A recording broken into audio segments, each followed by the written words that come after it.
Man buvo labai įdomu paskaityti apie autorių ir galvoju, jeigu tu neturi šitos knygos, tai tiesiog kartu perbėkime, nes tikrai vertas dėmesio jo gyvenimas, jo patirtis, nenuostabu, kad tiek daug gerų dalykų mums jisai davė šioje knygoje. Taigi Josephas Murphys gimė 1898 metais gegužės 20 dieną mažame miestelėje Korko grafystėje Airijoje. Lankė valstybinę mokyklą, puikiai mokėsi. Susidomėjęs kunigystės studijomis buvo priimtas į jėzuitų seminariją. Tačiau vėlyvoje paauglystėje pradėjo abejoti jėzuitų skleidžiamomis katalikybės tiesomis ir pasitraukė iš seminarijos. Kadangi Josepho Murphio tikslas buvo tyrinėti naujas idėjas ir įgyti naujos patirties, tikslas, kurio jis negalėjo įgyvendinti Airijoje, nes čia dominavo katalikybė, jis paliko savo šeimą ir išvyko į Ameriką. Į Elio salos imigracijos centrą Murphys atvyko su $5 kišenėje. Pirmasis jo projektas buvo susirasti stogą virš galvos. Jam pasisekė išsinuomoti kambarį, kurį teko dalintis su vaistininku, dirbusiu vietinėje vaistinėje. Murphy anglų kalbos žinios buvo minimalios, kadangi ir namie, ir mokykloje bendravo geilų kalba. Taigi, kuo daugeliui airių imigrantų teko dirbti padienių, kaip daugeliui airių imigrantų teko dirbti padienių darbininku, kad galėtų pramisti ir susimokėti už nuomą. Murphys susibičiuliavo su savo kambario draugu ir atsiradus laisvai darbo vietai jo vaistinėje buvo pasamdytas vaistininko padėjėjų. Netidėliodamas pradėjo studijuoti farmaciją ir tapo diplomuotu vaistininku. Ilgainiui įsigijo vaistinę ir kelerius metus sėkmingai vertėsi. Kai Jungtinės Amerikos valstijos įsitraukė į Antrąjį pasaulinį karą, Murphys buvo paimtas į Amerikos armiją ir paskirtas farmacininku į medicinos dalinį. Tarnaudamas armijoje, jis vėl pradėjo domėtis religiją ir pervertė daugybę literatūros apie įvairius religinius įsitikinimus. Grįžęs iš kariuomenės nusprendė nebetęsti vaistininko karjeros. Pradėjo daug keliauti ir išklausė kursus keliuose universitetuose Jungtinėse valstijose bei užsienyje.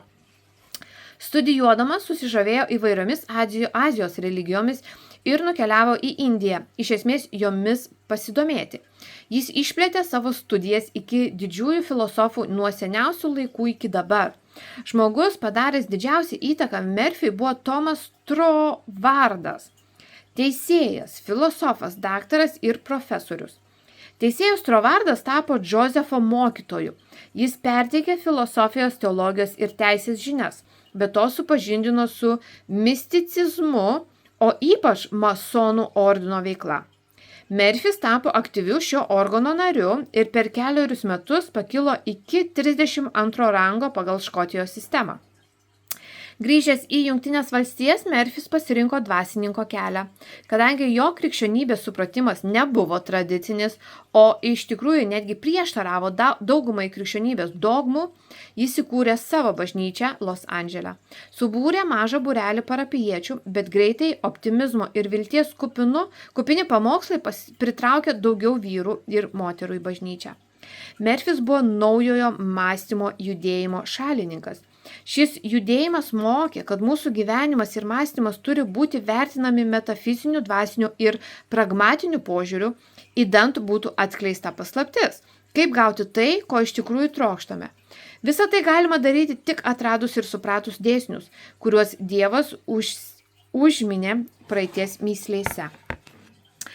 Po kurio laiko Murphys kartu su kitomis bažnyčiomis įsteigė organizaciją pavadintą Dieviškojo mokslo federacija, kuri globoja Dieviškojo mokslo bažnyčias. Murphio Dieviškojo mokslo bažnyčia augo taip greitai, kad jam teko išnuomoti Wilshire Bell teatrą, buvusi kino teatrą. Jo pamaldos buvo taip gausiai lankomas, kad netgi šioje didžiulėje susirinkimų vietoje netilpdavo visi norintieji. Siekdamas, kad jį išgirstų dar daugiau žmonių norinčių paklausyti jo pamokslų, Murphys kas savaitę pradėjo vesti pašnekesių laidą per radiją. Ilgainiui jo auditorija sudarė daugiau nei 1 milijonas klausytojų. Kitas Murphyo bandymas dar labiau pagausinti klausytojų būrį vėlgi buvo sėkmingas. Jis įrašinėjo savo pamokslus ir radio laidas į kasetes ir platino jas. Įrašuose jis aiškindavo Biblijos tekstus, pateikdavo meditacijų ir maldų klausytojams. Be to, dvasininkas pradėjo leisti įkvepiančio turinio lankstinukus ir mažas knygeles. Knygos, kasetės ir radio laidos taip išgarsino Murphy, kad jį pradėjo kviesti skaityti paskaitų Jungtinėse valstijose, Europoje ir Azijoje. Be religinės tematikos jis dėstė apie istorinės gyvenimo vertybės, sveiko gyvenimo būdo meną, vakarų ir Azijos kultūrų didžiųjų filosofų doktrinas. Visose savo paskaitose jis pabrėžė, kaip svarbu suvokti pasąmonės galią ir gyvenimo principus, paremtus tikėjimu vienu Dievu, kuris yra kiekvieno žmogaus sieloje. Murphys parašė per 30 knygų Jūsų pasąmonės galia, pirmą kartą buvo išleista 1963 metais ir iš karto tapo bestselleriu. Visame pasaulyje įvairiomis kalbomis parduota milijonai jos egzempliorių ir toliau leidžiami jų tiražai. Murphys mirė 1981 m. gruodį. Jo žmona Gina Murphy iki savo mirties tęsė jo dvasininko pareigas. Tikrai dabar suprantame, koks buvo protingas, kiek daug išminties surinkęs žmogus ir aš labai žaviuosi, kad ir džiaugiuosi, kad pasaulyje atsiranda tokių žmonių, kurie štai skleidžia, kurie patys ištiria, kurie patys supranta, kurie patys išsimoko ir skleidžia tokias nuostabias tiesas, kad padėtų kitiems gyventi. Užbaigėme knygą.